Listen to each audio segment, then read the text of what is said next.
नमस्कार, मैं शिवानी। धराधर 30 खबरों में आपका स्वागत है। चलिए जानते हैं देश प्रदेश की अब तक की प्रमुख खबरों को।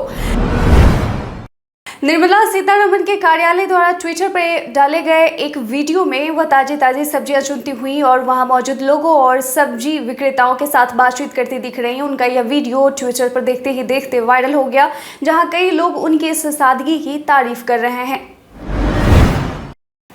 बिहार में भूजल के स्तर में वृद्धि हुई है। राज्य में 5,826 में 20 फुट और 1,588 पंचायतों में 30 फुट पर भूजल का स्तर मिलने लगा है। पीएचईडी का मानना है कि आगामी गर्मी में भूजल का स्तर कहीं नहीं गिरेगा और लोगों को पानी की भी परेशानी नहीं होगी।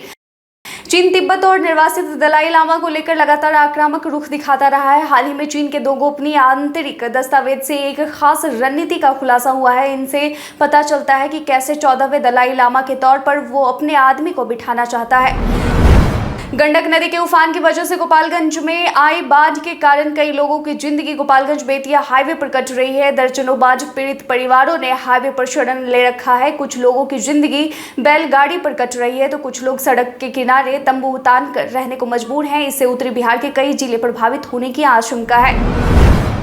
गुजरात सरकार के अनुसार गांव के घरों में 1000 से अधिक सौर पैनल लगाए गए हैं, जिससे ग्रामीणों के लिए 24 घंटे बिजली पैदा होती है। गौरतलब है कि उन्हें जीरो कॉस्ट पर सोलर बिजली मुहैया कराई जाएगी। एक बयान के मुताबिक पीएम मोदी गुजरात के मोढेरा को 24/7 सौर ऊर्जा से चलने वाला भारत का पहला गाँव घोषित करेंगे। बिहार और ओडिशा में होने वाले विधानसभा उपचुनाव के लिए भाजपा ने अपने उम्मीदवारों का ऐलान कर दिया है। बिहार की गोपालगंज सीट पर श्रीमती कुसुम देवी, मोकामा सीट पर श्रीमती सोनम देवी उम्मीदवार होंगी। वहीं ओडिशा की धामनगर सीट पर सूर्यवंशी सूरज स्थित प्रजना भाजपा कैंडिडेट होंगे। एआईएमआईएम प्रमुख असदुद्दीन ओवैसी ने रविवार को कहा कि भाजपा सरकार ने टीपू एक्सप्रेस का नाम बदलकर वोडेयार एक्सप्रेस कर दिया है। टीपू से बीजेपी को चिढ़ है क्योंकि उसने उसके ब्रिटिश आकाओं के खिलाफ 3 युद्ध छेड़े थे। एक और ट्रेन का नाम वोडेयार्स के नाम पर रखा जा सकता था। बीजेपी कभी टीपू की विरासत को मिटा नहीं पाएगा।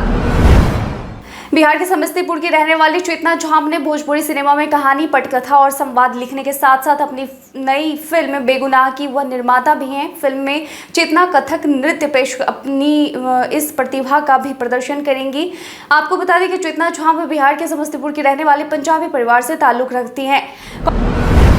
कांग्रेस विधायक और आदिवासी नेता अनंत पटेल को शनिवार को नवसारी जिले में अज्ञात लोगों ने कथित तौर पर पीटा। हमले में विधायक के सिर में चोट आई। इस घटना के बाद विधायक के समर्थन में प्रदर्शनकारियों की भारी भीड़ जमा हो गई। बाद में भीड़ उग्र हो गई और तोड़फोड़ किया गया। नलिनी रंजन सिंह उर्फ ललन सिंह को भारतीय जनता पार्टी के शीर्ष नेता का फोन पटना से आने के बाद ललन सिंह जनता दल यूनाइटेड से इस्तीफा दे चुके हैं। मोकामा में होने वाले उपचुनाव में उनकी पत्नी सोनम देवी अनंत सिंह की पत्नी नीलम देवी के खिलाफ चुनाव मैदान में उतरने वाली है। भारतीय जनता पार्टी की ओर से गुजरात गौरव यात्रा 12 अक्टूबर को शुरू होगी। 5 केंद्रीय मंत्रियों को इसकी जिम्मेवारी दी गई है। इनमें डॉक्टर मनसुख मंडाविया, दर्शन जरदोस, देवसिंह चौहान, डॉक्टर महेंद्र मुंजपरा और परसोत्तम रूपाला शामिल हैं। गुजरात गौरव यात्रा 144 विधानसभा क्षेत्रों में 145 जनसभाओं को कवर करेगी और कुल 5,734 किलोमीटर की दूरी तय करेगी। बिहार के लोगों को मध्य प्रदेश के बुंदेलखंड का दूध बहुत भा रहा है, तभी बुंदेलखंड की डेयरी से रोजाना 50,000 लीटर दूध राजधानी पटना भेजा जाता है, जिसके चलते बुंदेलखंड के किसानों से अधिक मात्रा में दूध संकलन बढ़ाने का प्रयास किया जा रहा है। भारतीय संस्कृति के सनातन धर्म में आश्विन मास की पूर्णिमा तिथि को शरद पूर्णिमा का प्रमुख पर्व हर्षोल्लास के साथ मनाया जाता है। शरद पूर्णिमा के पर्व को कौमुदी उत्सव, कुमार उत्सव, शरदोत्सव, रास पूर्णिमा को जागरी पूर्णिमा एवं कमला पूर्णिमा के नाम से भी जाना जाता है। इस पूर्णिमा में अनोखी चमत्कारी शक्ति निहित है। आज 9 अक्टूबर को डाक दिवस के तौर पर पूरे वर्ल्ड में मनाया जा रहा है। हर साल वर्ल्ड पोस्ट डे नई थीम के साथ मनाया जाता है। साल 2022 के लिए ये थीम है पोस्ट फॉर प्लैनेट, जिसका उद्देश्य है बढ़ते क्लाइमेट क्राइसिस से बचने और पृथ्वी की रक्षा के लिए पोस्टल सर्विसेज का रोल तय करना।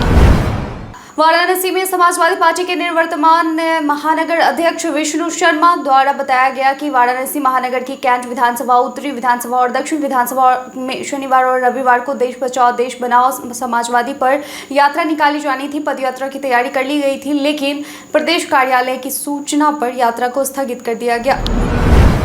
देश भर में पिछले 3 दिनों से हो रही बारिश रुकने का नाम नहीं ले रही है। लगातार बारिश की वजह से लोगों के घर अब टपकने लगे हैं और कई इलाकों में पानी भर गया है। बरसात की वजह से दिल्ली एनसीआर में शनिवार को जाम की स्थिति बनी रही। रविवार को भी ऐसा ही स्थिति देखा गया। मौसम विभाग ने आज भी भारी बरसात की भविष्यवाणी की है। कांग्रेस पार्टी के केंद्रीय चुनाव प्राधिकरण के प्रमुख मधुसूदन मिस्त्री ने बताया कि शनिवार को नामांकन वापस लेने की अंतिम तिथि तक किसी उम्मीदवार ने नामांकन वापस नहीं लिया है। अब मल्लिकार्जुन खड़गे और शशि थरूर के रूप में 2 उम्मीदवार मैदान पर आ गए हैं। दोनों के बीच अब सीधा मुकाबला होना है। मिस्त्री ने कहा कि 17 अक्टूबर को मतदान होगा और 19 अक्टूबर को मतगणना होगी। दिवाली और छठ को लेकर बिहार आने वाले यात्रियों की संख्या में भारी इजाफा होता है। इस दौरान ट्रेन का टिकट मिलना मुश्किल होता है। यात्रियों की इस परेशानी को ध्यान में रखते हुए रेलवे ने इस बार दिल्ली से बिहार के लिए 14 जोड़ी यानी 28 पूजा स्पेशल ट्रेनें चलाने का फैसला किया है। ये निर्णय पूर्व मध्य रेल ने छठ पर्व के लिए किया है।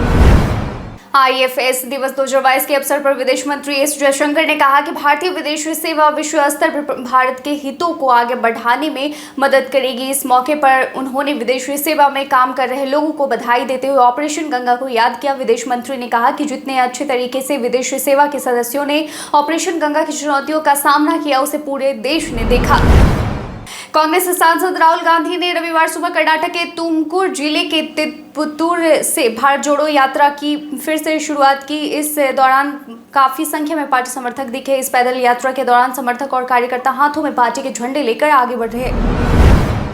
पीएम नरेंद्र मोदी 9 से 11 अक्टूबर तक गुजरात और मध्य प्रदेश के दौरे पर रहेंगे। इस दौरान वे राज्यों में 14,500 करोड़ रुपए से अधिक की परियोजना का लोकार्पण और शिलान्यास किया। वहीं मध्य प्रदेश में हुआ महाकाल लोक का उद्घाटन किया।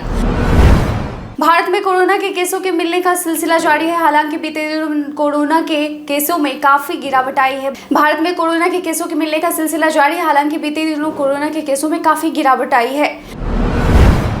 राष्ट्रीय शैक्षिक अनुसंधान और प्रशिक्षण परिषद NCERT ने अगले आदेश तक राष्ट्रीय प्रतिभा खोज परीक्षा आयोजन NTAC पर रोक लगा दी है। छात्रवृत्ति परीक्षा प्रति वर्ष 2 चरणों में होती है। इस योजना का वित्त पोषण शिक्षा मंत्रालय करता है। गाम्बिया में कफ सिरप के सेवन से 66 बच्चों की मौत के आरोपित भारतीय फार्मा कंपनी मेडिन फार्मास्यूटिकल्स ने शनिवार को आखिरी चुप्पी तोड़ी। ANI से बातचीत में कंपनी ने कहा कि हम मौतों के बारे में मीडिया रिपोर्ट को सुनकर स्तब्ध हैं और इस घटना पर गहरा दुख व्यक्त करते हैं। हमें 5 अक्टूबर को गाम्बिया में हमारे एजेंट से आधिकारिक जानकारी मिली थी। अगले दिन WHO ने हमारे खिलाफ अलर्ट जारी किया था। केंद्रीय जांच एजेंसी CBI ने मेघालय के पूर्व राज्यपाल सत्यपाल मलिक से शनिवार को पूछताछ की। SBI ने अप्रैल में सत्यपाल मलिक के आरोपों पर 2 FIR दर्ज की थी। यह पूछताछ उसी सिलसिले में की गई। उत्तर प्रदेश के मुख्यमंत्री योगी आदित्यनाथ ने इंदिरा गांधी प्रतिष्ठान में इंडियन रोड कांग्रेस के 81वें अधिवेशन का उद्घाटन किया। इस कार्यक्रम में केंद्रीय सड़क परिवहन मंत्री नितिन गडकरी बतौर मुख्य अतिथि शामिल हुए थे। All India Muslim personal law board ने आरोप लगाया कि कुछ राज्य सरकारें इजराइल जैसी नीतियां अपना रही हैं और बात बेबात दलितों मुसलमानों के मकानों पर बुलडोजर चलवा रही हैं। यूक्रेन के एक अपार्टमेंट पर रूसी हमले में 17 लोगों की जान चली गई। शहर के एक शीर्ष अधिकारी ने रविवार को यह जानकारी दी। उत्तर प्रदेश के पूर्व कैबिनेट मंत्री स्वामी प्रसाद मौर्य ने वर्ण और जाति की अवधारणाओं को पूरी तरह से त्यागने के RSS प्रमुख मोहन भागवत के हाल के बयान की सराहना की। उन्होंने कहा कि अगर मोहन भागवत में साहस है तो वो जातिवाद का जहर घोलने वाली पुस्तक मनुस्मृति पर प्रतिबंध लगवाएं। दिल्ली की नाइट लाइफ अब पहले से और बेहतर हो सकती है। उपराज्यपाल VK सक्सेना ने करीब 300 प्रतिष्ठानों को 24 घंटे खोले रखने की अनुमति दी है। इनमें online shopping, delivery shops, hotel, restaurant और ट्रांसपोर्ट सेवाओं से जुड़ी चीजें भी शामिल हैं। रविवार को LG कार्यालय की तरफ से इस अहम फैसले को लेकर जानकारी दी गई। बीते दिन हमारे द्वारा पूछे गए सवाल का आप लोगों में से बहुत लोगों ने अपना जवाब में कमेंट सेक्शन में लिखकर दिया था। जिन्होंने पूछे गए सवाल का जवाब दिया है उनके नाम है नूनू कुमार, राकेश शर्मा, KK सिन्हा, मोहम्मद अफजल, दीपक कुमार, मोहम्मद नौशाद, राजकुमार प्रसाद। इसके साथ ही बढ़ते हैं आज के सवाल की ओर। आज का सवाल है कि आपको क्या लगता है मोदी सरकार के कार्यकाल में देश के इंफ्रास्ट्रक्चर में कितना सुधार आया है? अपना जवाब में कमेंट सेक्शन में लिखकर जरूर बताएं। आज के लिए बस इतना ही। धन्यवाद।